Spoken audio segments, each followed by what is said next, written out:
봅시다. 주제 20번은요. 조선 후기 문화사 파트랑 경제사 파트가 정리되어 있는 부분인데 늘 수능에서 한 문제씩 꼭 나오는 부분이에요. 근데 어렵지 않아요. 육모 때 기억날라나? 상품 작물의 재배? 그게 정답이었던 문제가 있었는데 그냥 그런 식으로 나오거든. 그래서 여기 노란색으로 뭐 알록달록하죠. 노란색으로 표시된 부분들이 수능에서 선지나 제시문 속에 나왔던 키워드들이야. 저기서 벗어나지 않아요. 그러니까 노란색만 알아도 뭐거나 수능 푸는 데는 지장이 없고 사실상 이걸 몰라도 상식적으로 잘 때려 맞출 수 있는 문제로 나오는 편이에요. 그래서 같이 보도록 합시다. 자, 경제에서 먼저 농업 파트를 보시면요. 모내기법이 확대됐어요. 모내기법이라고 하는 농사 방식은 우리가 학교 뒤에 논뷰를 가지고 있기 때문에 모내기가 뭔지는 이미 알고 있어. 그치? 모내기 뭐야? 미리 모판에다가 씨를 키워서 걔가 요만큼 잡초처럼 자라면 이렇게 하나씩 빼갖고 이렇게 줄 맞춰서 심는 그런 거죠. 그죠? 그때 밭이 메말라 있어 촉촉해. 어때? 그치? 물이 흥건하게 잠겨있을 만큼 그런 논에다가 심는 방식이야. 이러한 모내기 방식은 원래 조선 초기 때 전라도 지방을 중심으로 한 곡창지대에서 일부 시작되었었어. 근데 정부 차원에서 이걸 전국적으로 사용하지 말라고 계속 금지해 왔었거든. 그 이유가 바로 봄철에 가뭄이 들면 그 한 해 농사를 망할 수 있기 때문이야. 내가 어제 열심히 물 찰랑찰랑 해가지고 모를 다 옮겨 심었어. 근데 한 이틀 가뭄에 타격을 받아서 자고 일어나니까 땅이 다 메말라 있는 거야. 그럼 그냥 끝나는 거잖아. 그래서 잡초가 아니지. 그 모가 전부 다 말라버리잖아. 그래서 이렇게 봄철 가뭄 때문에 한 해 농사를 망칠 위험성이 컸기 때문에 조선 초기까지는 모내기법을 금지해 왔었는데 18세기 무렵 조선 후기로 넘어가게 되면 모내기법의 여러 가지 장점들 때문에 이 모내기법의 사용을 적극적으로 장려하게 돼요. 어떤 장점이 있냐면 모내기법을 활용했을 때 이모작이 가능했어. 이게 무슨 말일까? 이모작. 1년에 2번 농사를 지을 수 있다는 거야. 그지? 왜냐면 아까도 말했다시피 땅에다가 바로 뿌리는 게 아니라 땅 냅둔 상태로 모판에다가 일단 씨를 심어서 키워. 그 성장 기간 동안 밭이 놀고 있는 게 아니라 그때 보리를 심어. 그 틈에. 그러니까 보리 먼저 키우고 수확한 다음에 모가 다 자라면 그 모를 옮겨 심는 거야. 그러니까 1년에 보리 한 번, 쌀 한 번 이런 식으로 2번 농사를 지을 수 있었기 때문에 기존의 농사 방식에 비해서 생산성이 훨씬 높았겠지. 자, 두 번째, 물이 찰랑찰랑해 땅에. 그치? 그거의 효과는 뭐냐? 잡초가 생기지 않아. 내가 모를 옮겨 심으면 그 사이사이에 잡초가 생기지 않아. 그렇기 때문에 잡초를 매번 뽑아야 하는 그 김매기 활동을 하지 않아도 돼. 그러니까 노동력의 절감 효과가 있었겠죠. 농사 짓는데 노동력 절감 효과가 커. 그랬을 때의 장점은 뭐냐? 옛날에는 잡초 뽑는 게 너무 힘들어서 요만한 땅을 1년 동안 농사 짓는 것도 벅찼는데 이제 잡초 안 뽑아도 되잖아. 모판 잘 심어서 옮겨 심기만 하면 되잖아. 그러니까 훨씬 더 넓은 땅을 혼자서 경영할 수 있게 됐어. 그걸 광작이라고 해. 그래서 사람 혼자서 넓은 땅을 농사 짓는 광작이 유행하기 시작을 합니다. 그 결과 땅의 주인인 지주는 이익이 크게 늘어나게 되고요. 농민들 중에서도 자기 땅을 자기가 경작하는 농민들의 경우에는 부유한 농민, 즉 부농으로 성장하게 됩니다. 다 몰라도 되고요. 한 문장만 기억해도 사실은 돼요. 조선 후기 모내기법이 전국적으로 확산되었다. 그 다음 상업적 농업을 볼게요. 고려시대 초반까지만 해도 나 농사지어 라고 하면 사람들이 그냥 묻지 않아도 쟤 곡식 키우는구나 라고 이해를 했어. 근데 조선 후기로 오게 되면 나 농사지어 라고 했을 때 다시 한 번 더 물어봐야 돼. 왜냐? 너 뭐 농사지어? 이렇게. 조선 후기로 넘어오게 되면 벼나 보리 이런 것뿐만 아니라 인삼, 면화, 담배, 채소, 약초와 같이 다양한 상품 작물을 재배하기 시작했어. 벼랑 비교했을 때 인삼이나 담배 같은 거가 어떤 게 더 좋았을까? 훨씬 더 키우기 힘들 텐데. 할 수 있는 할 때 뭐가 더 좋아? 수익. 그치, 훨씬 비싸. 비싸게 팔 수 있으니까 열심히 공들여 키워야 하기는 하지만 나중에 수익이 더 훨씬 크단 말이지. 그러한 장점 때문에 상품 작물 재배가 늘어나기 시작을 해요. 그 때문에 농가의 소득이 증대될 수 있었던 거지. 우리가 생각하는 농민은 그렇게 잘 사는 건 아니다. 약간 좀 가난한 느낌이 있고 겨우겨우 열심히 일해서 먹고 사는 느낌이 있잖아, 그지? 근데 상품 작물을 재배하는 농민들은 이제 부유한 농민의 느낌이 조금 나기 시작을 해요. 그래서 상품 작물이라는 키워드를 보시면 무조건 조선 후기다. 수공업 나올 확률이 없어요. 그냥 가볍게 듣고 흘리시면 될 것 같은데요. 조선 전기에는 관영수공업이 발달을 했습니다. 관영이라는 말은 국가에서 운영한다는 소리예요. 국가에서 시키는 물건만 생산하는 시스템이었어. 근데 도시 인구가 증가하고 다양한 상품에 대한 수요가 늘어나기 시작하면서 민영, 민간에서 경영하는 수공업의 방식도 등장하기 시작을 합니다. 민영수공업의 발전 양상을 보시면 원래는 선대제 방식이 유행을 했어요. 선대제가 뭔지 아는 사람? 중학교 때 안 했어? 세계사 때? 매뉴팩처 할 때? 산업혁명 때? 그쵸, 안 했죠. 선대제가 뭐냐? 상인들은 물건을 파는 애들이야. 근데 물건을 만들 줄 아는 애들은 아니잖아. 그럼 물건을 어디서 갖고 와서 파는 애야? 도자기를 파는 상인이 있어. 도자기 어디서 갖고 와?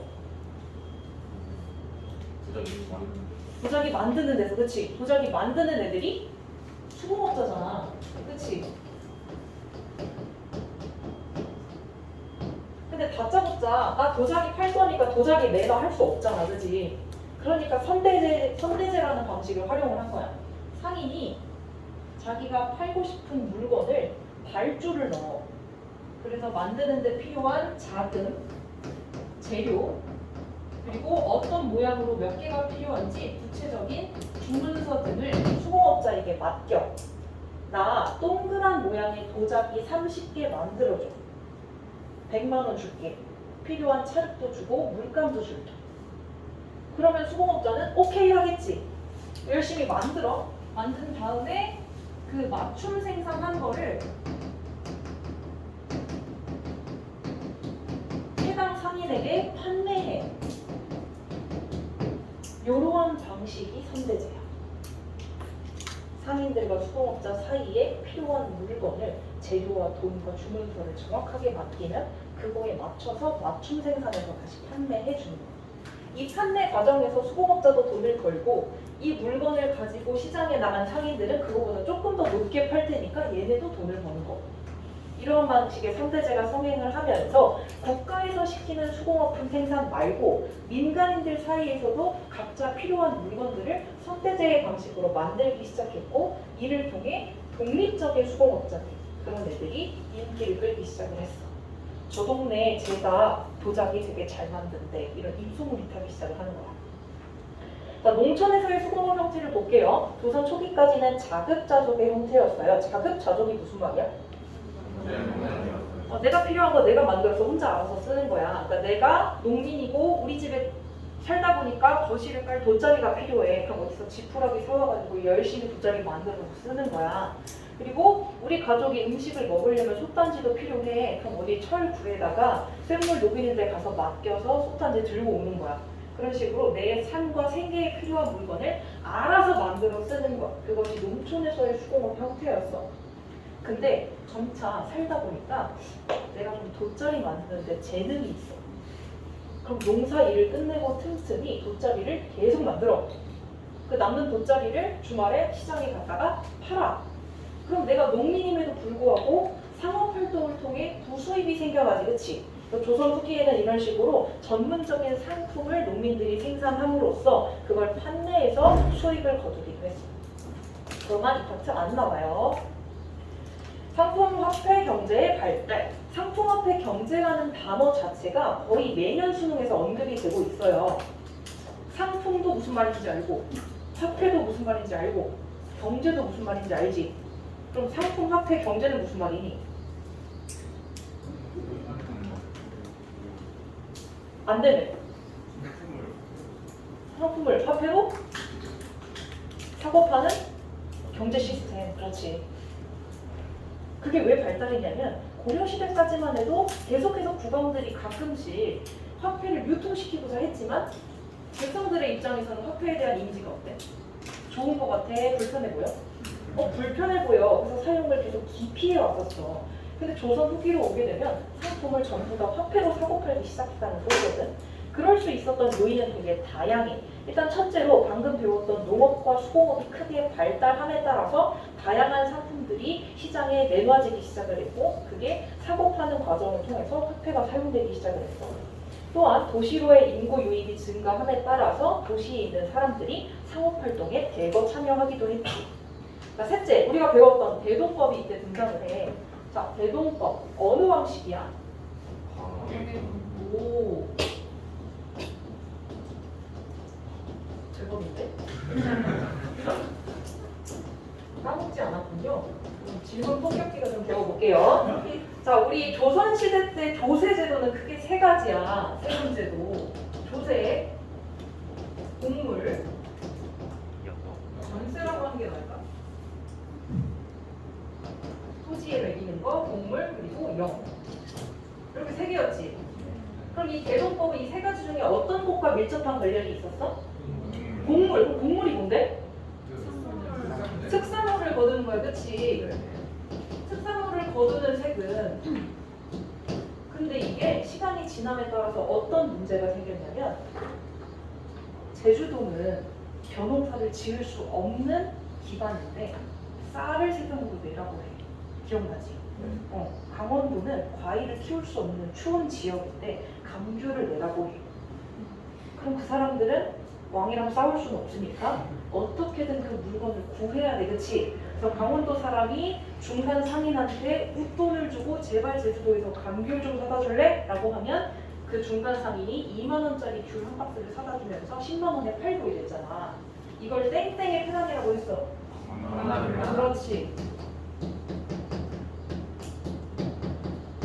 이 방나대 패단을 해결하기 위해서 등장을 했던 게 대동법이야.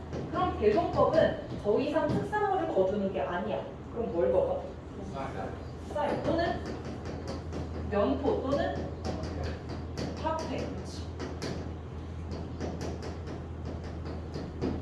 그럼 국가 창고에는 이러한 것들만 쌓여있다, 그치? 근데 궁궐에는 여전히 잔치가 자주 열리고 제사도 지내야 되고 주기적으로 특산물이 필요해. 그럼 그럴 때마다 국가는 어떻게 해서 이걸 가지고 특산물을 사? 공인을 시켜, 그렇지. 그래서 이때 공인이 등장을 하게 돼. 공인이라는 실물을 시켜서 돈을 좀 쥐어준 다음에 너 제주도 가서 감귤 좀 사와 이렇게 시켰잖아, 그치? 그럼 다시 저로 돌아가 보자. 나 제도법을 실시했어. 그래서 공인이 등장을 했다. 그러다 보니까 이 공인들이 전국 각지에 있는 특산물을 사기 위해서 그 지역의 시장으로 가. 이 당시 시장을 장시라고 했어. 그래서 장시가 형성되고 발달하기 시작을 했고요. 그리고 대동법에서 화폐로 세금을 납부해도 된다라고 규정을 했어. 이거를 한자로 조세의 급납화가 이루어졌다고 했는데 조세의 급납화가 이루어지면서 그동안 화폐를 불편하게 여겼던 백성들이 화폐의 편리성을 자각하기 시작을 했고 그에 따라서 화폐를 사용하는 형태가 늘어나기 시작을 했던 거야.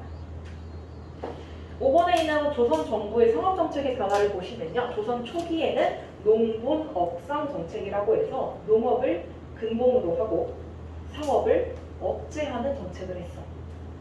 그래서 이 상업을 억제한 구체적인 내용을 보시면 일부 허가받은 상인들, 시전 상인들이었겠죠. 그런 상인들만 상업행위를 할 수 있었던 거야.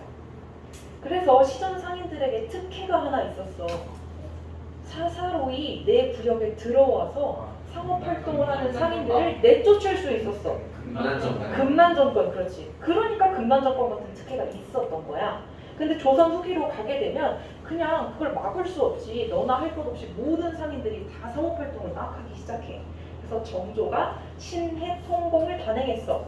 신해통공이 뭐였지? 금난정권을 폐지한 거야. 시전 상인들만 가지고 있는 상업의 특혜를 없애버렸어. 왜냐? 모두에게 자유롭게 상업활동할 수 있는 자유를 보장해주고자 한 거거든. 그래서 이제부터는 내가 상업활동에 종사하고 싶어? 그럼 뭐 허락받을 것도 없이 그냥 하면 돼. 모두에게 자유가 찾아왔지만 시전 상인들에게는 신해통공이라는 정책이 어때? 자신의 생계를 위협하는 거지, 그치? 보장된 특혜가 사라졌으니까.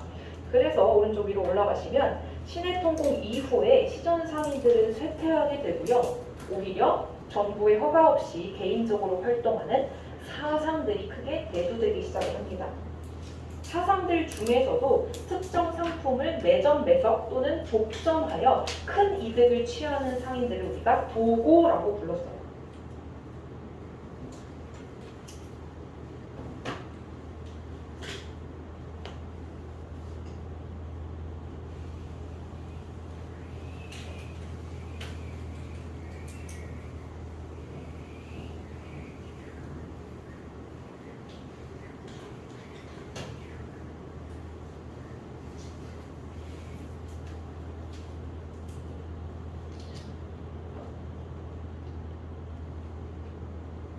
쓰면서 잠깐 들어봐.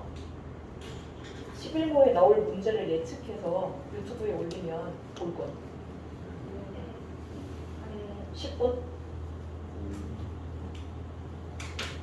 볼 것 같아? 한국 사람들 볼 것 같아? 네.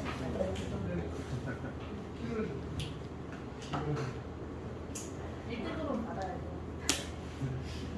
그치? 거기서라도. 이제 올리려면 내가 예측률이 좋아야 되잖아. 11호까지 두 달 넘게 남았으니까 촉을 한번 발휘해볼게. 작년에 많이 맞췄어. 다 썼어요? 설명해도 돼요? 네. 시전상인들 먼저 보면요. 우리가 기존에 특권을 누리던 애들이잖아. 국가에서 필요한 물건을 딱 지정해서 팔 수 있게 특권을 준 상인들. 그 독점 판매권을 소유했고 아까 말했던 금난 전통까지 행사할 수 있었어. 그러나 신해통공 이후에 이들은 쇠퇴하게 되지.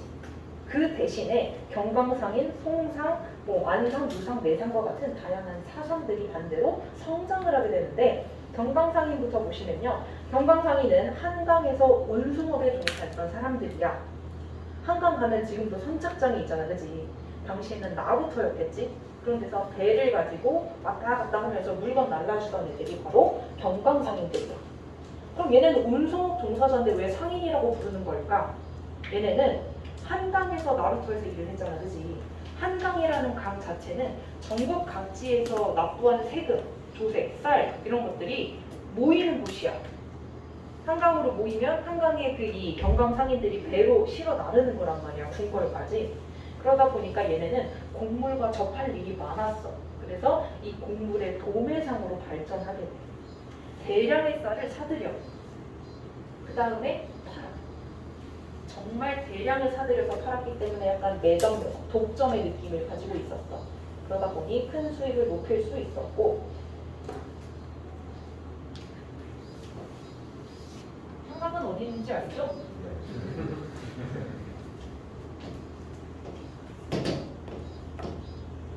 여기 한강.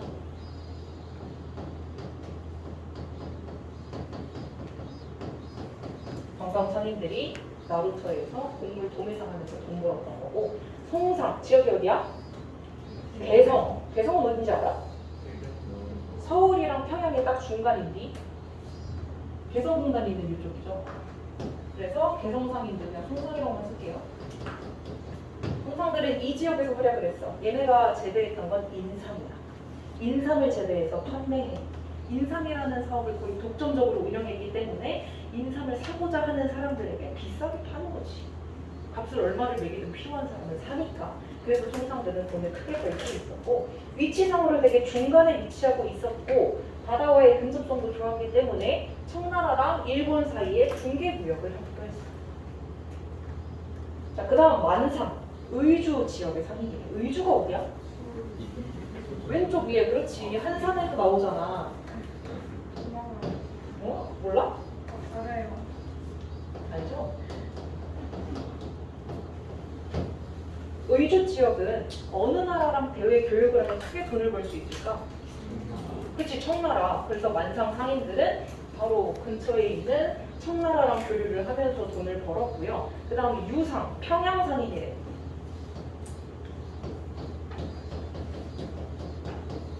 얘네도 나름 바다를 통해서 청나라로 가기가 편했죠. 그래서 청나라와의 무역에 종사를 했던 애들이고 부산 어디니 부산? 그렇지 여기 부산이죠. 여기에 있는 내상이라는 상인들은 바다 건너 일본이랑 가깝게 위치하고 있었기 때문에 일본과의 무역에 종사를 했습니다. 위치를 알면 어느 나라랑 교육했는지 참 인식이 빠를 텐데 여기까지 모르셔도 되고 우리는 시전상인, 경강상인, 송상까지만 특징을 좀 알아둡시다. 그 다음 장시와 포구가 성장을 했다는 말인데요. 사실상 모의고사에서는 장시랑 포구가 성장했다라는 선지 그 이상의 디테일이 나오지 않아. 그러니까 장시가 뭔지 몰라도 포구가 뭔지 몰라도 그냥 장시와 포구가 성장했다가 조선 후기라는 것만 알면 문제는 풀 수 있어요. 근데 그 내용을 알려드리면 장시는 시장이잖아. 시장이 조선 후기에 발달할 수 있었던 이유는 보부상들, 보따리 장수들이 등에다 상품을 입어지고 전국 각지에 5일장, 7일장을 돌아다니면서 물건을 열심히 팔아준 덕분이야. 포구는 어떤 곳이 포구일까? 포구가 뭐야? 바닷구, 항구, 그렇지. 배가 드나드는 선착장, 항구 지역을 포구라고 해.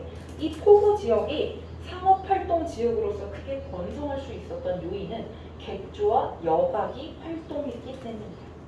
객주나 여각은 중간 상인들로서 어떠한 기능을 수행했냐면 바다 건너 배 끌고 온 상인들과 내륙 깊숙이에서 물건 타는 상인들을 분매시켜주는 중개인의 역할을 했어. 그래서 바다에서 물건이 배 타고 도착하면 물건을 임시적으로 보관하고 내륙에 있는 상인들에게 운송해주기도 했어. 중간자적 역할을 톡톡히 수행을 한 거야. 또 하나 중요한 역할은 배 타고 오랜 시간 해서 도착한 사람들 피곤하잖아. 그 선원들을 재워주는 여관의 역할도 했어. 그리고 내륙 깊숙이에서 좋은 물건을 빨리 차지하기 위해서 포구까지 달려온 상인들이 있겠지. 걔네도 재워줬어. 상인들을 재워주고 먹여주고 잠시 머무르게 해주는 숙박의 역할도 수행을 했던 게 객주나 여각이야. 그 다음에 있는 개시, 후시라는 키워드는 가끔 이런 지도가 교과서에 있거든. 모의고사에서 나오기도 하고. 근데 그때마다 이런 데 점 찍어놓고 개시, 후시라고 써놔. 그래서 뜻을 모를까봐 말씀드리는데요. 개시는 공무역이고 후시는 사무역이에요. 그래서 국가에서 공식적으로 인정한 무역 루트를 개시무역이라고 하고 국가에서 허락은 안 했지만 뒤에서 암암리에 참 많은 상업활동이 있었겠지. 그걸 전부 다 후시무역이라고 합니다. 중요치는 않고요. 그 다음 신분제의 동요요. 신분제의 동요. 노란색으로 표시된 키워드들만 정확한 뜻을 알고 있어도 문제되진 않을 것 같아요. 조선 후기의 상황을 보면 정치적으로는 막 예송, 환국 정신없이 배웠지, 그치? 그리고 나서 영조, 전국, 잠깐 조선이 다시 르네상스를 하나 싶었는데 세도 정치가 시작되면서 쫄딱 망해갔구나 싶죠, 지금. 자, 그 다음에 문화적으로도 보면 다양한 사상들이 유입되기 시작하면서 혼란이 가중되고 있어요. 그렇기 때문에 사회적으로도 신분제가 크게 동요하고 있던 현실입니다. 위에서부터 한 신분씩 차근차근 볼게요. 먼저 양반이야. 일당 전제화라고 하는 예송 환국을 거쳤고 이후 세도 정치까지 겪게 되면서 양반인데도 몰락한 양반들이 생겨나. 박지원의 막 양반전 그런 데 보면은 이런 몰락 양반들의 이야기를 다루고 있거든. 그래서 어쨌든 이 시기 양반임에도 불구하고 누구나 양반으로 보지 않을 만큼 쫄딱 망한 집안들이 생겨나기 시작하고요. 중간 계층 중에서는 서얼이라고 하는 애들이 통청운동을 벌이기 시작해요. 서얼은 어떤 애들이었어? 첩외자식.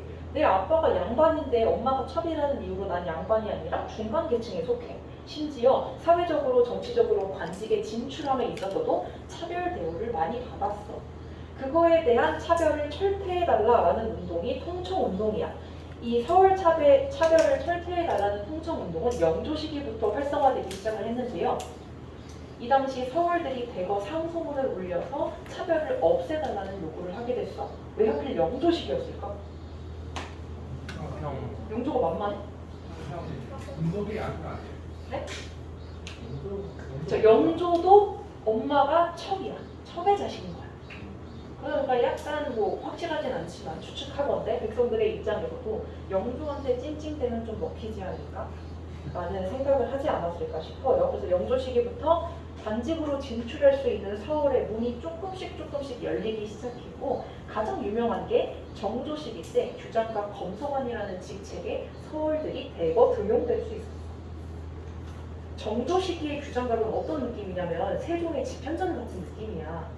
똑똑한 사람들이 모여서 연구하고 토론하고 회의하던 곳이란 말이지. 거기에 근데 서울 출신들을 등용을 했다는 거야.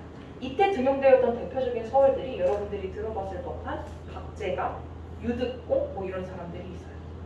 똑똑한데 서울이라는 이유만으로 그동안 관직에 진출하지 못했던 사람들이 이 시기 특혜를 좀 많이 받죠. 그럼에도 불구하고 정말 평범한 양반들처럼 서울들에게 모든 관직이 공평하게 열리진 아직 않았어. 그래서 이 모든 차별이 완벽하게 해소되는 거는 갑오개혁이고요. 갑오개혁 때 신분제가 완전히 없어지거든요. 그때 비로소 모든 차별이 완벽하게 없어지게 됩니다. 갑오개혁 물론으로 아주 먼 이야기 같지만 이번 시험범위예요. 그래서 어디까지 이거야? 물어보셔야죠. 광무개혁과 독립협회까지. 그럼 뭐 말은 시험 볼게 없어. 아니 그 정부의 불필요한 중간고사 때 정치사를 일제강점기 전까지 싹 다 나갈 거고 기말고사가 경제, 사회, 문화사.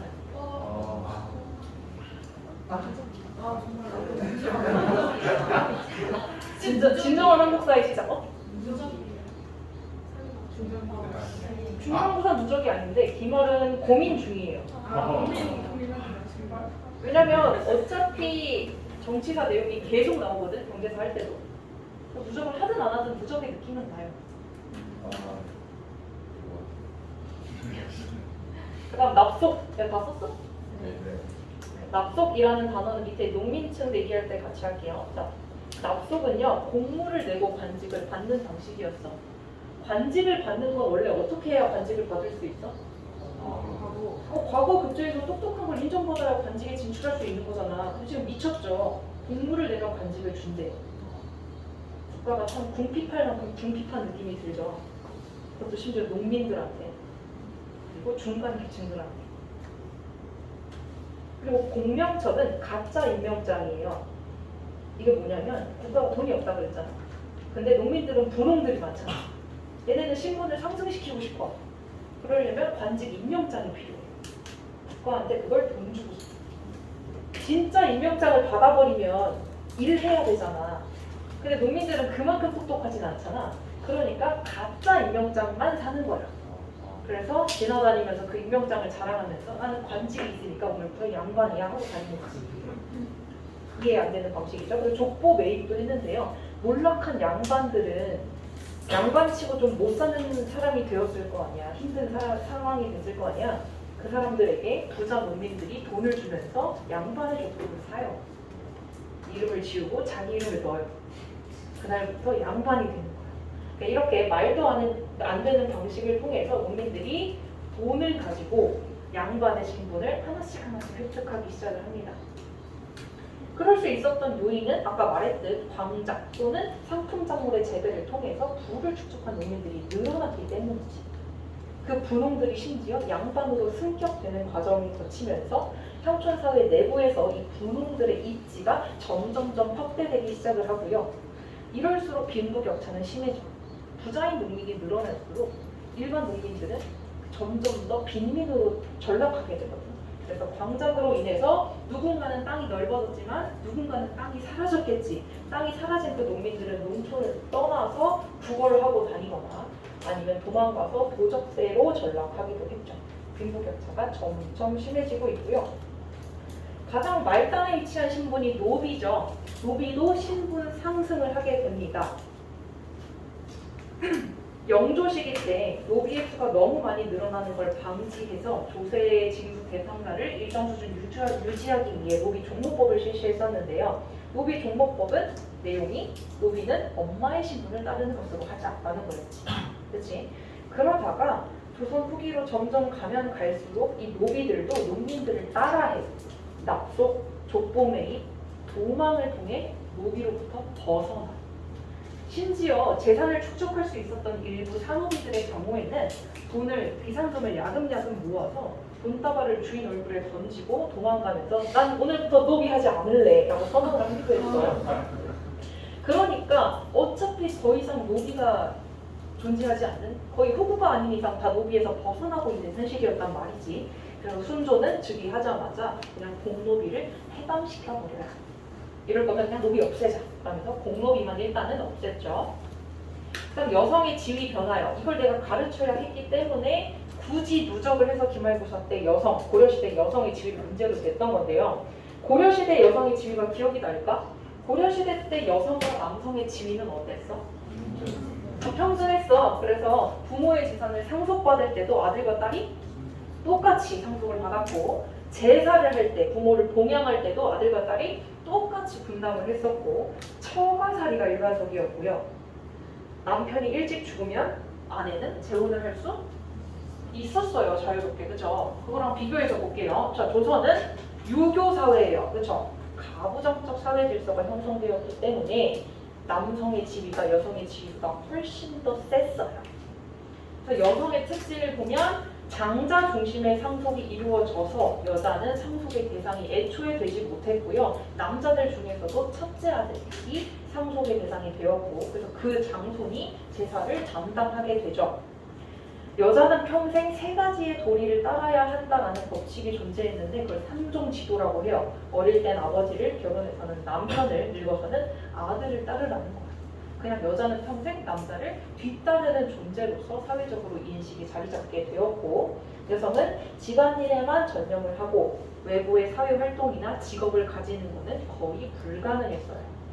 그리고 이제는 처가살이가 아니라 시집살이가 보편화되었고 남편이 죽어도 재혼은 불가능했던 현실입니다. 그 다음 농민의식의 성장인데요. 개 둘에 이거 좀 이따 하고 장시에서의 정보 교류가 활성화됨에 따라서 농민의식이 성장했대. 어떻게 이럴 수 있었냐면 조선 후기 시장이 생겼잖아. 그지? 너네도 여기 통학생들 기숙사 사는 사람들 보면 가끔 그 야시장 열리면 가던데. 어쨌든 시장이라는 곳은 사람들이 모여드는 곳이야.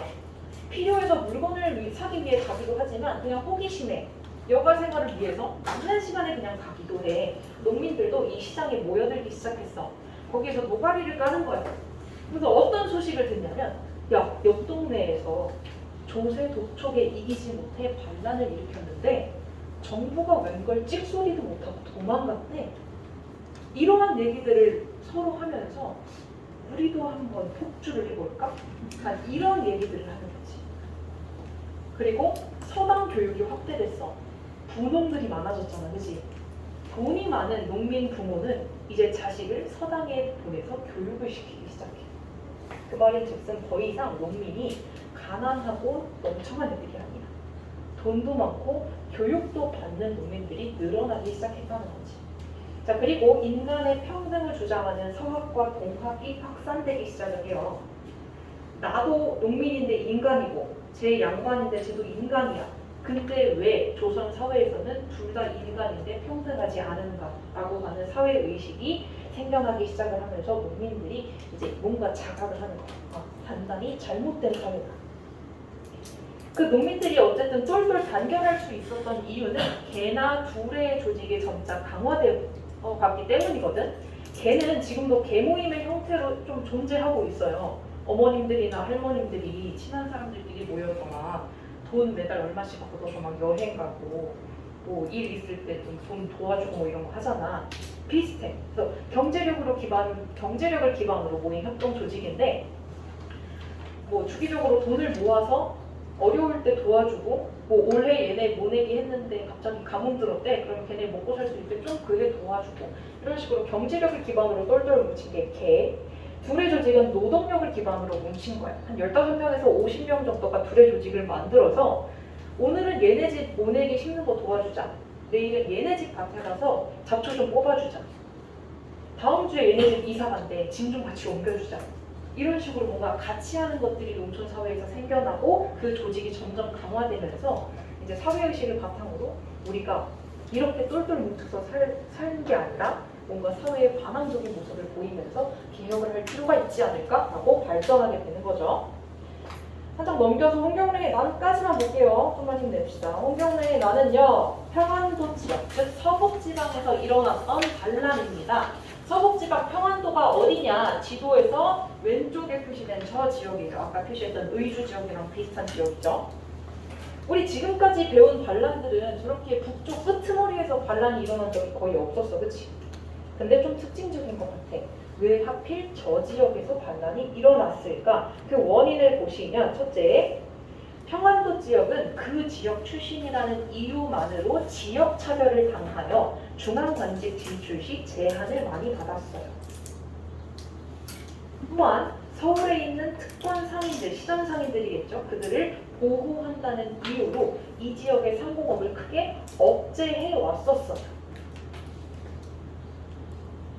서북지방 지도에서 보시면 청나라랑 무역하면 큰 이득을 취할 수 있을 것 같지 않니?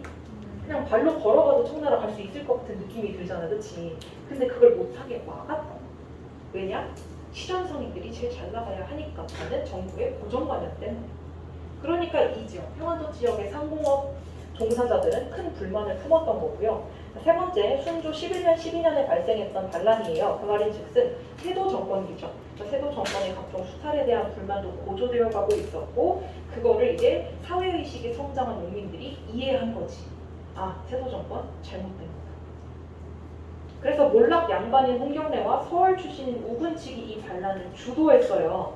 몰락 양반, 서울 출신. 일단 기본적으로 프로 불편러들일 것 같은 느낌이 들지, 그치? 불만이 탑재돼 있어. 근데 심지어 출신을 보면 멍청하진 않아. 똑똑한 애들일 것 같아, 그치? 그래서 야, 우리 반란 일으킬 건데 모이자 라고 하지 않아. 그럼 금방 들키잖아. 그래서 뭐라고 하냐면, 여기 확대된 지도 보시면 다복동 보이죠? 다복동에 공고문을 띄워 광산 노동자를 모집합니다. 열심히 일할 사람들이 모여주세요.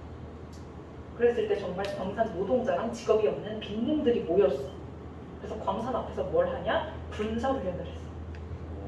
아무도 몰랐겠지, 광산 앞에서 그런 짓을 하니까. 그리고 나서 어느 정도 준비가 갖추어졌을 때, 중초도 조금만 더 할게요.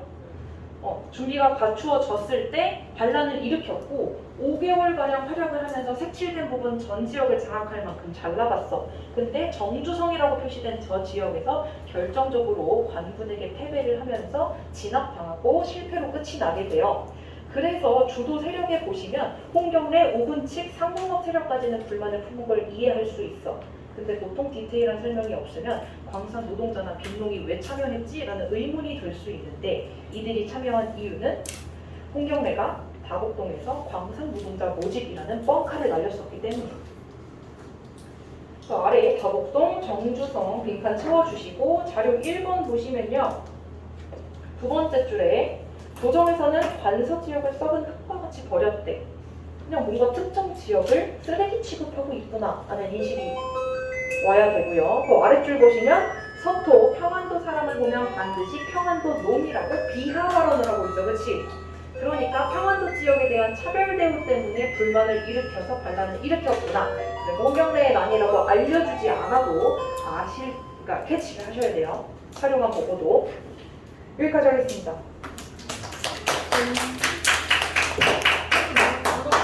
진아 여기 좀 눌러주네.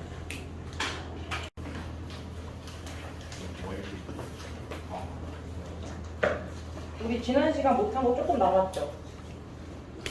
아니에요? 우리 농민분기 해야 되는 거 아닌가? 네.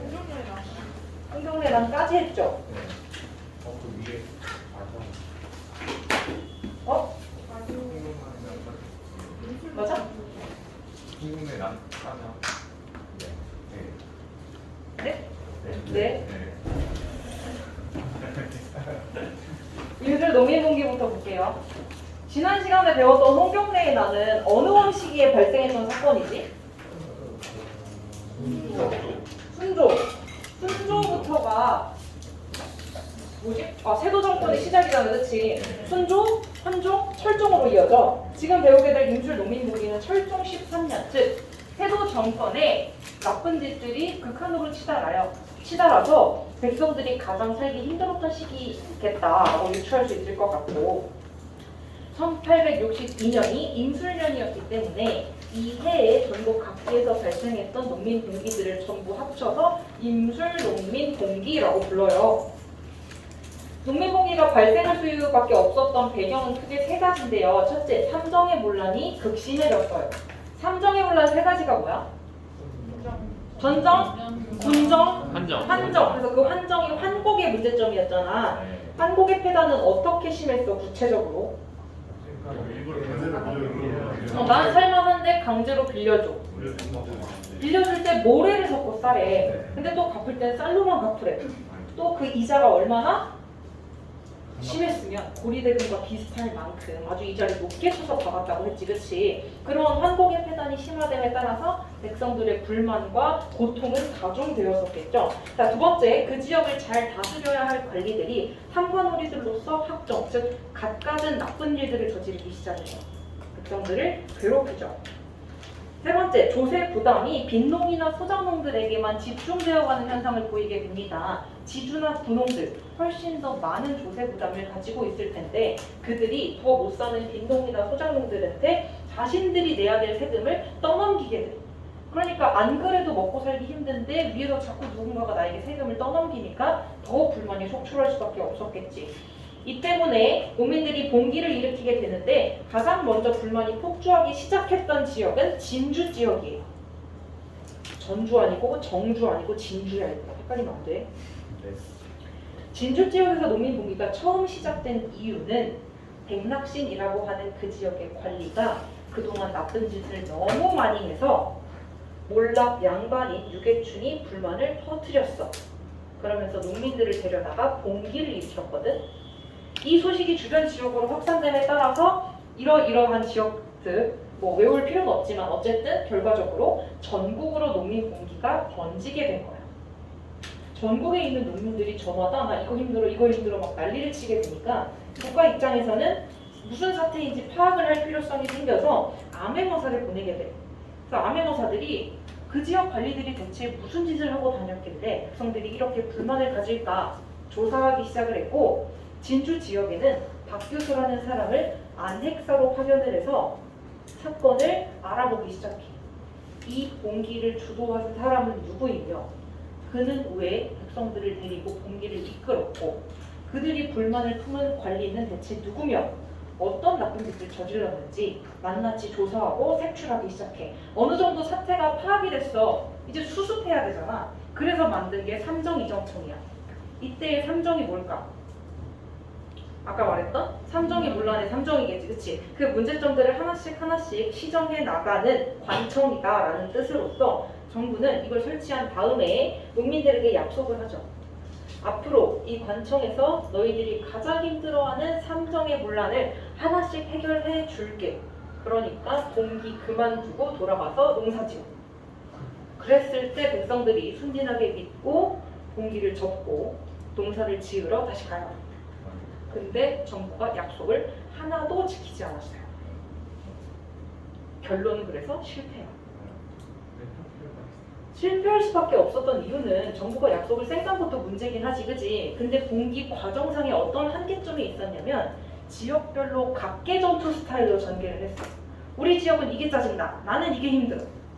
내 옆 지역에 사는 농민들도 나랑 비슷한 처지였을 건데 그걸 고려하지 못한 채 지역별로만 각각 사건을 일으킨 거지. 이들이 다 같이 1862년에 봉기를 일으켰음에도 불구하고 그들이 연합하거나 연대하지 못했기 때문에 이게 농민 전체의 불만이 정리되거나 농민 전체의 불만사항을 해결할 해결책을 마련하는 단계까지 나아가는 추진력을 얻지 못했던 거예요.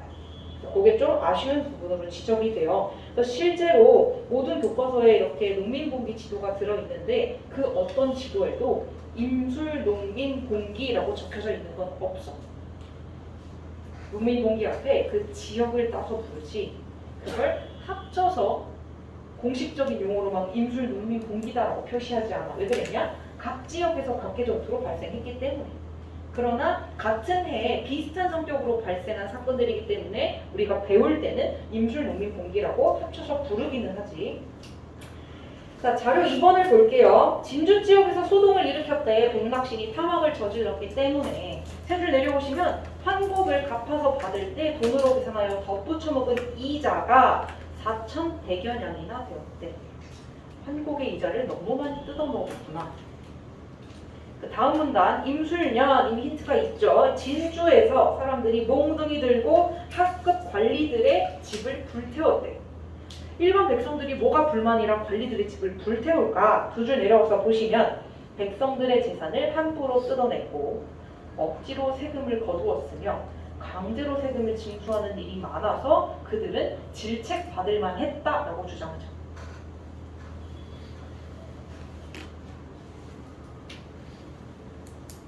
보통 이 두 가지 중에 하나가 나와요. 모의고사나 수능에서 이걸 물어볼 때. 그 다음 실학의 등장과 국학의 발달. 실학은요 할 내용이 많고 앞부분에서 같이 하면 좋은 내용들이라 지난 학기 때 이미 배웠고 시험도 봤고요. 기억나죠? 홍대용, 박재방, 박지원 했던 거. 정리하죠. 여전론, 정전론 막 했잖아.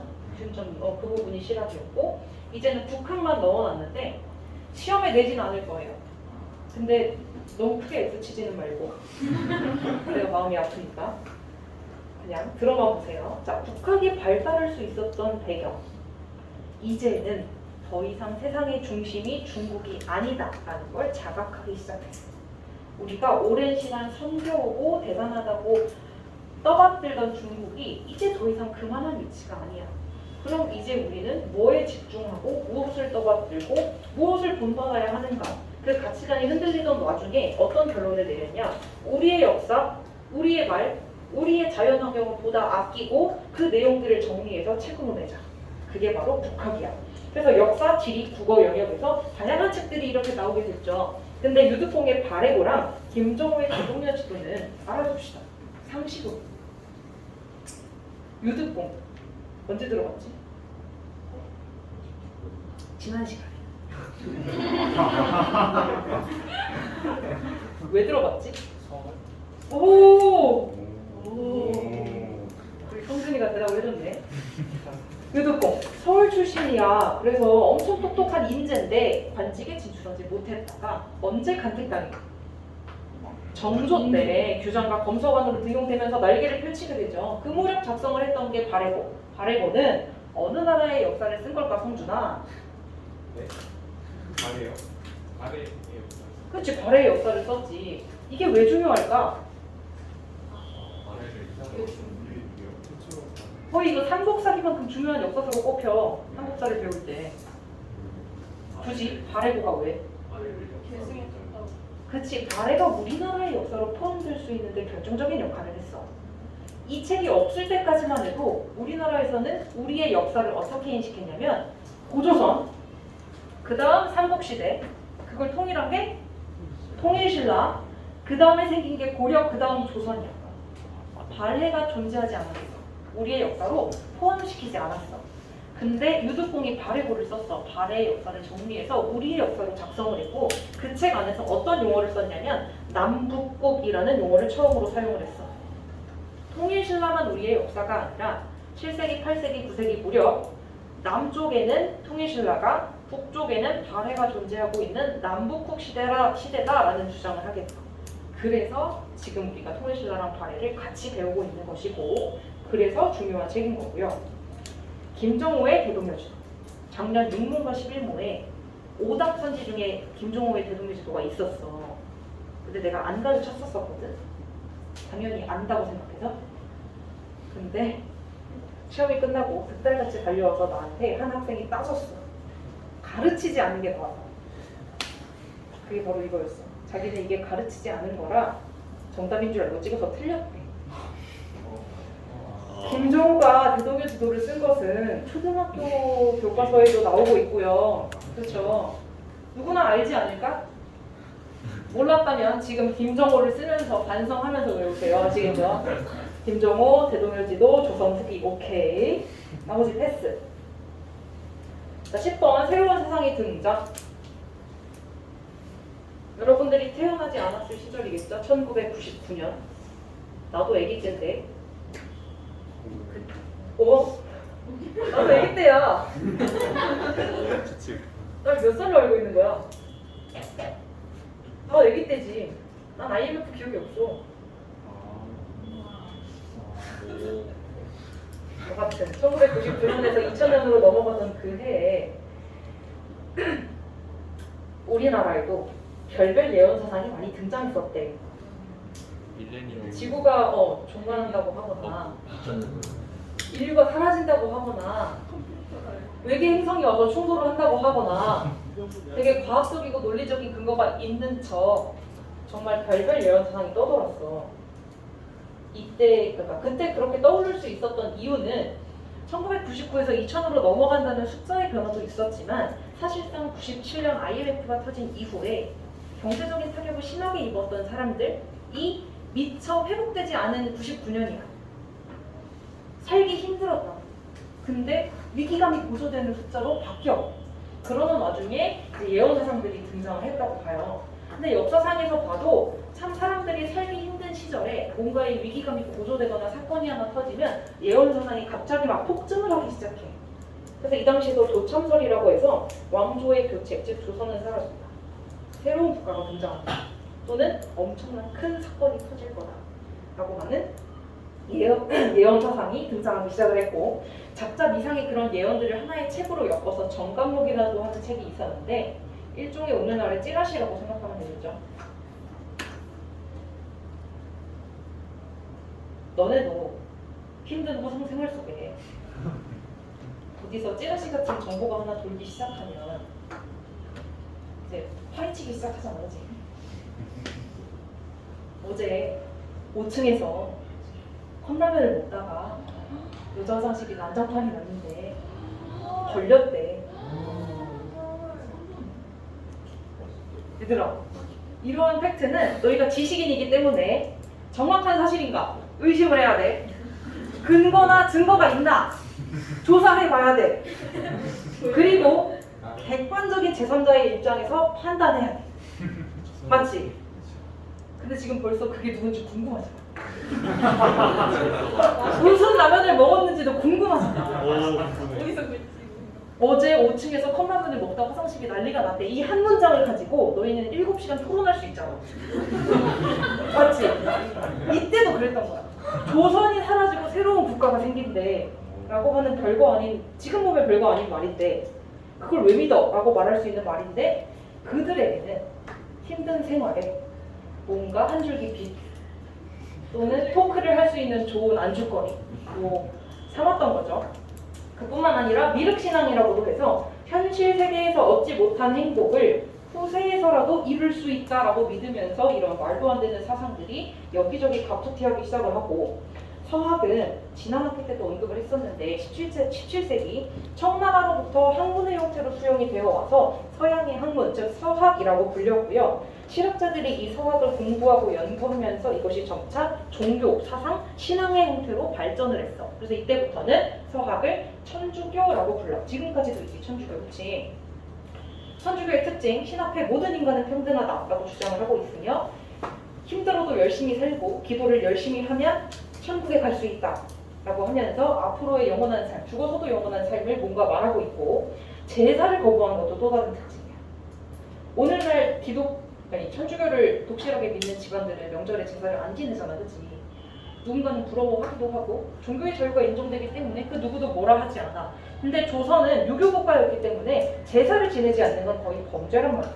그래서 정부에서는 제사를 거부하는 천주교 신자들을 강력하게 탄압하기 시작을 했고 지속적으로 탄압을 했음에도 불구하고 인간평등을 주장하는 천주교에 대한 인기는 계속해서 상승하고 있는 추세였다고 해요. 그에 맞서는 동쪽의 학문, 동학이 생겨나. 동학을 만든 건 경주 출신의 몰락 양반인 최재우였어.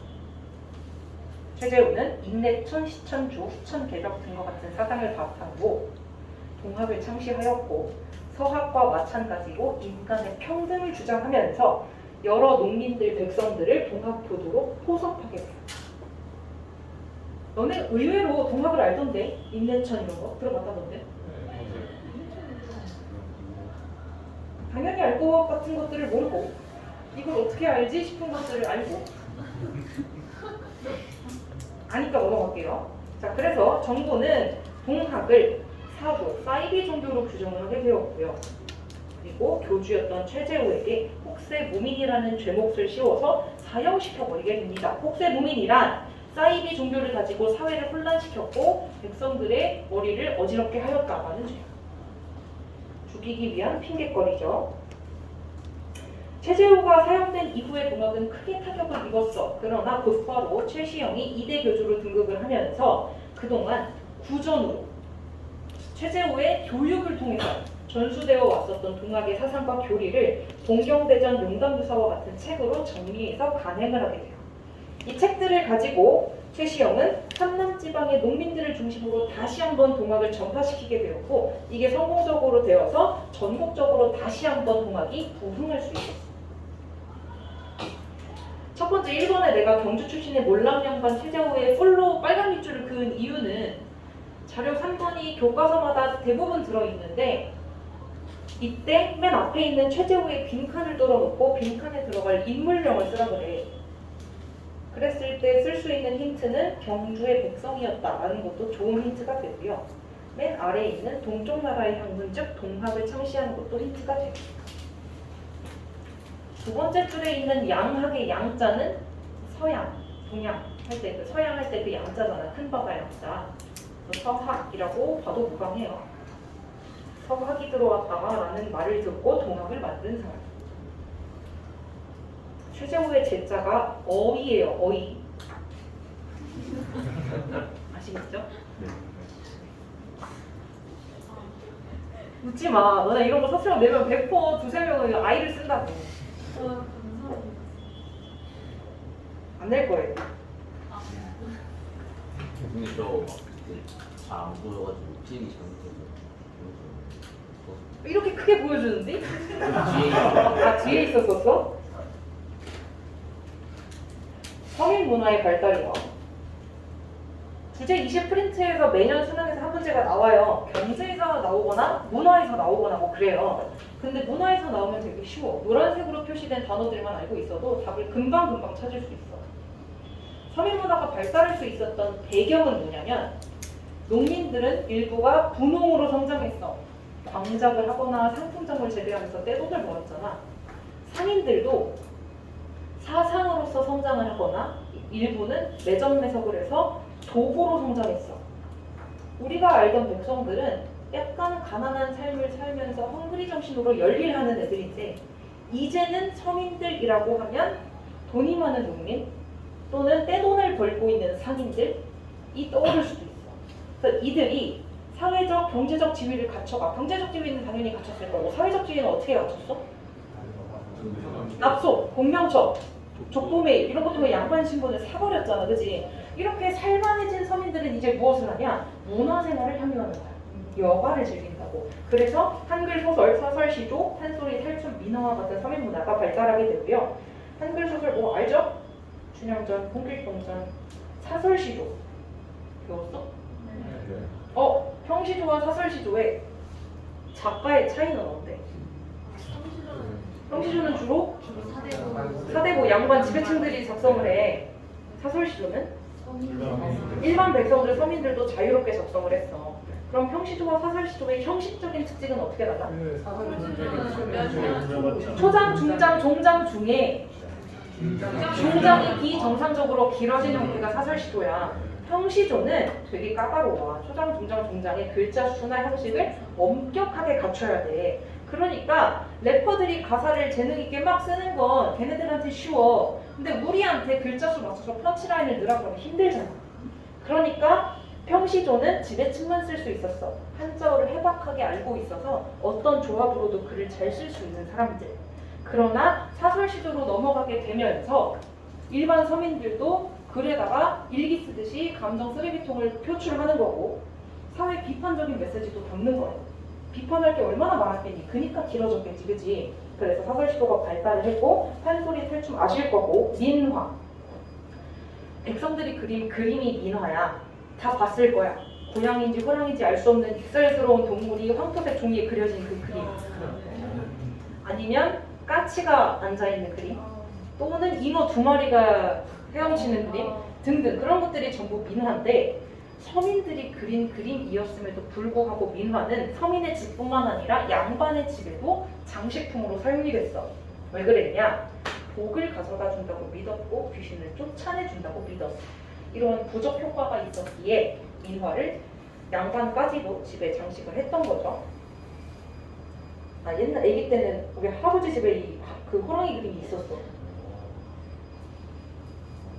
12번 시험엔 안 낼 건데 우리 교양인으로서 상식을 좀 갖춰보자. 박지원의 양반전, 허생전, 호집 알죠? 네. 읽어봤어요? 네. 모의고사 풀던 어디서 읽어봤어요? 네, 넘어갈게요. 공예. 저건 너무 디테일해. 자, 그냥 이것만 외우자. 고려는 청자, 조선은 백자. 고려는 청자, 조선은 백자. 그렇지, 넘어가자. 음악 시간에 배우시고. 그림은 내년에 미술을 배워요, 여러분들이. 네, 그때 배워보도록 합시다. 김홍도와 신인복이 풍속화를 그렸다. 그것만 작성하고 한 장 넘기셔서 문제 6개 풀어주세요.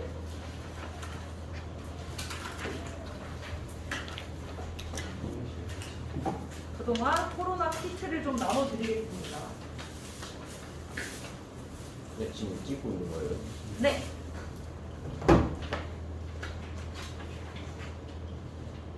아니 무슨 키트가 이렇게 커? 이게 하나야. 안에 베이직들은 어? 10개. 아니 근데 이게 하나 맞아.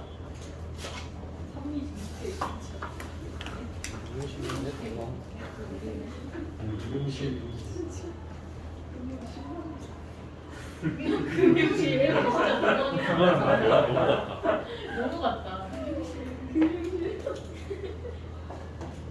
그 순간 말고 없지 않아? 2번이 답이지. 스포하면 어떡해. 촬영 중인데. 애초에 그때 익명을 쓸 리가 없어. 유형이라 생각하고 있는데. 금융장 단어가 그 일본이 만드는 한자 아니야?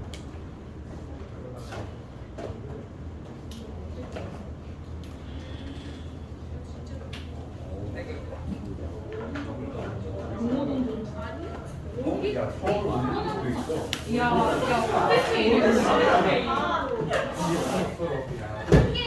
아니 이거 우리 피곤할 수 아니 근데 이거는 진짜 너무 많이 힘들잖아. 수능 진짜 별별 근데 나중에 우리 헷갈려 하지 않을까? 아니 그냥 복지 차원에서 2개씩 들어있어요?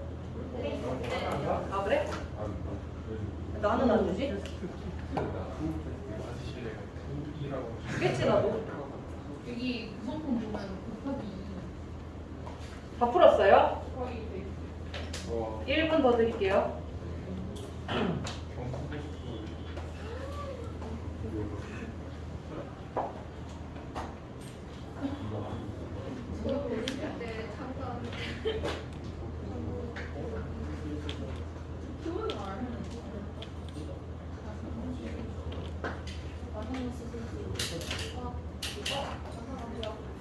이렇게 많은 거니까 어떻게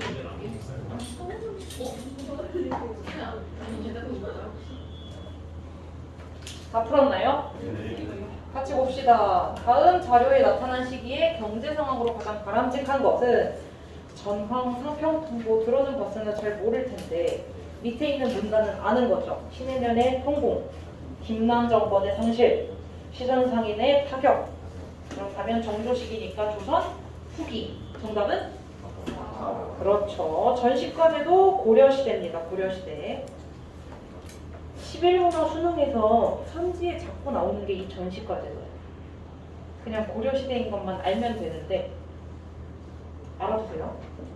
금융실명제 93년 김영삼 정부 때고요. 산미 증식계획 배웠었고 병란도나랑 배웠고 상품 작물이라는 키워드도 거의 매년 수능에 어딘가 문제지 안에 들어있는 단어니까 잘 알아두시고 다음 밑줄 친 기업에 대한 정부의 대책으로 옳은 것은 진주 안핵사 박교수 이미 끝났다 그치? 근데 그 밑에 백낙신도 한번 표시를 해두시고 정답은 몇 번? 그렇죠. 삼정 이정청을 답으로 찍을 때 약간 쾌감이 있지 않습니까? 수능인데 이 정도 손지로 우리를 유혹해 본다고 약간 그런 느낌. 그렇다면 1번 전민 변정도감 언제? 그거 왕. 공민아 그거와 공민아 이 사람을 등용하여 개혁을 추진했어요. 이런 떼창 대답은 처음이니? 그래서 전민 변정도감의 기능은 뭐야? 기능. 좋은 일 했어. 내가 써먹었나?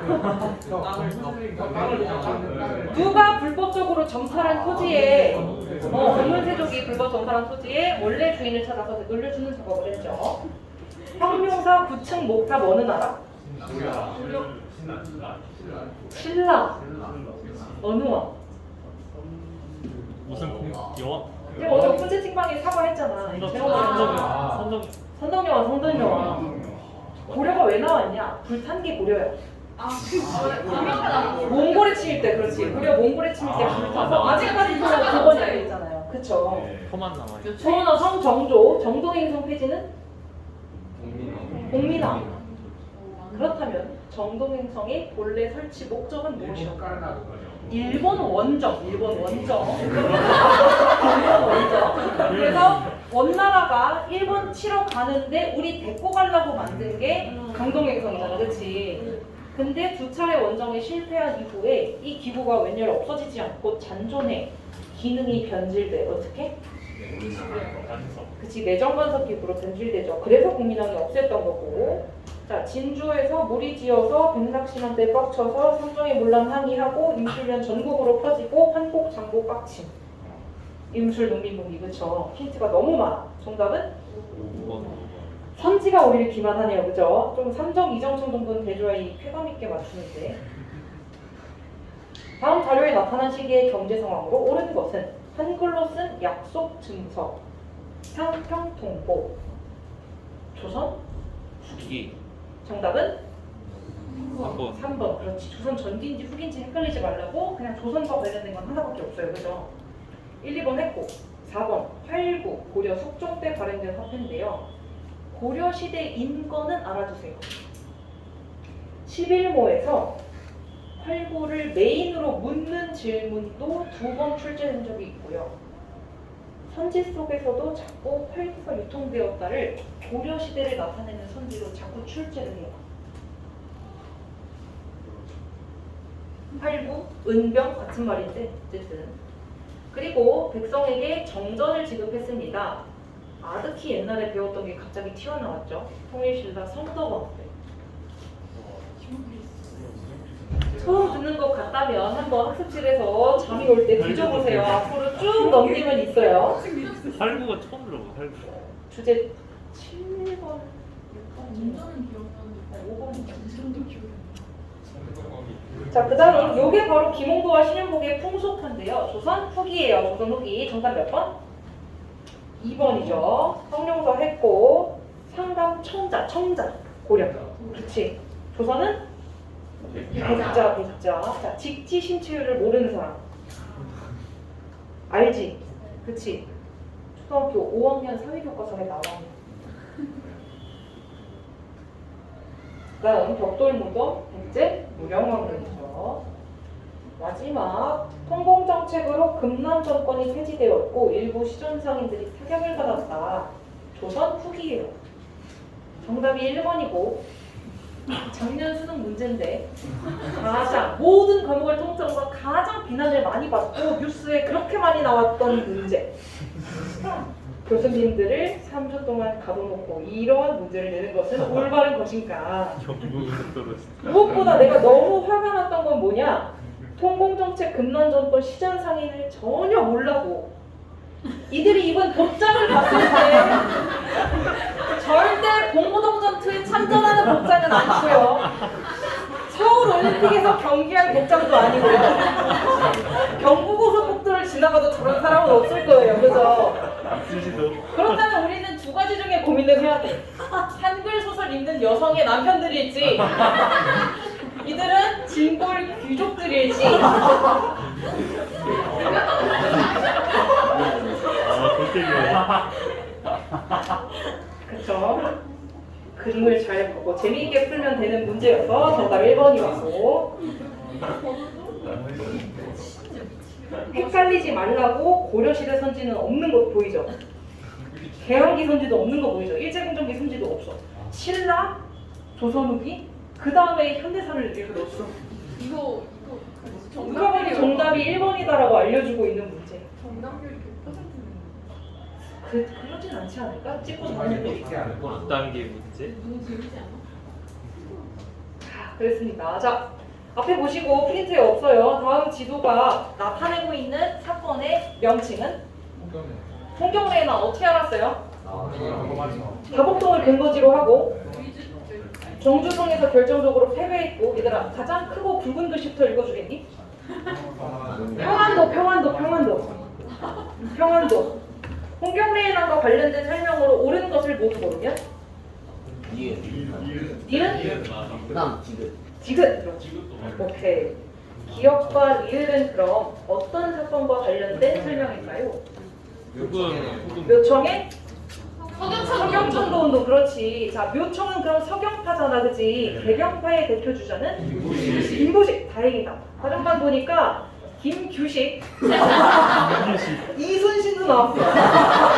그래서 내가 라임이 비슷해서 인정해줬어.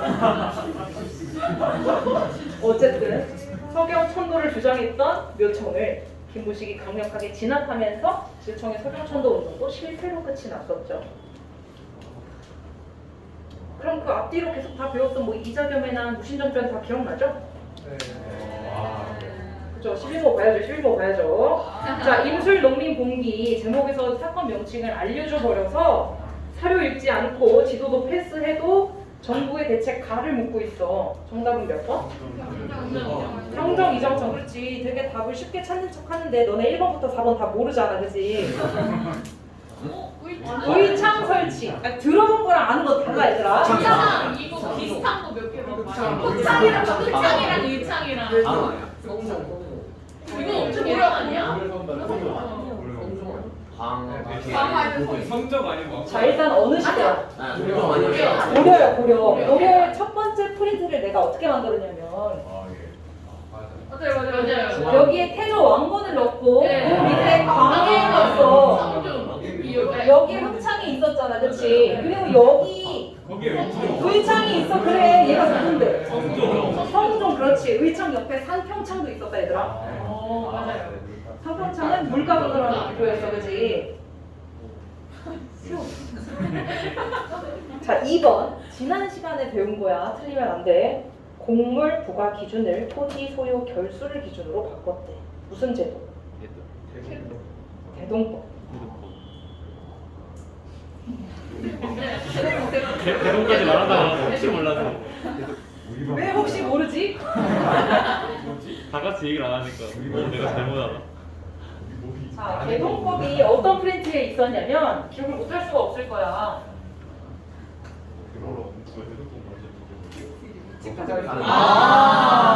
내가 손글씨로 썼던 그 프린트인데, 자, 대동법이 바로 이 두 번째 줄에 있었어. 자, 3번에 있는 균형법 어느 원? 영조. 균형법이 이 세 번째 칸이었어. 자, 나는 지금 첫 번째에 뭐가 있었는지 물어보고 싶어. 그 영적? 네? 영정법. 그렇지. 맞아요. 네, 영정법. 자, 그 영정법의 바로 앞에 칸이 뭐였냐? 바로 4번이야. 뭔데? 전분, 육등법, 연분, 부등법. 그걸 합쳐서 뭐라고 해? 공법. 세종대왕이, 그치? 그게 그렇게 중요해서 내가 기말고사 시험지 앞장 오른쪽 아래 뭘 냈어? 김희철 세금 문제를 냈잖아, 그치? 왜 전분 육등법, 연분 부등법은 기억을 못하면서 정답이 40도인 것만 기억을 하냐고. 이거 왜 내가 또 그리면서 상기시켰냐면 11모에서는 얘들아, 수능 아니고 11모에서는 1, 2, 3 중에 한 개가 랜덤으로 꼭 한 번씩 나와요. 기억이 나지 않는다면 부디 다시 한번 뒤져보시길 바랍니다. 아시겠죠? 영상 끊어주세요. 어렵다. 저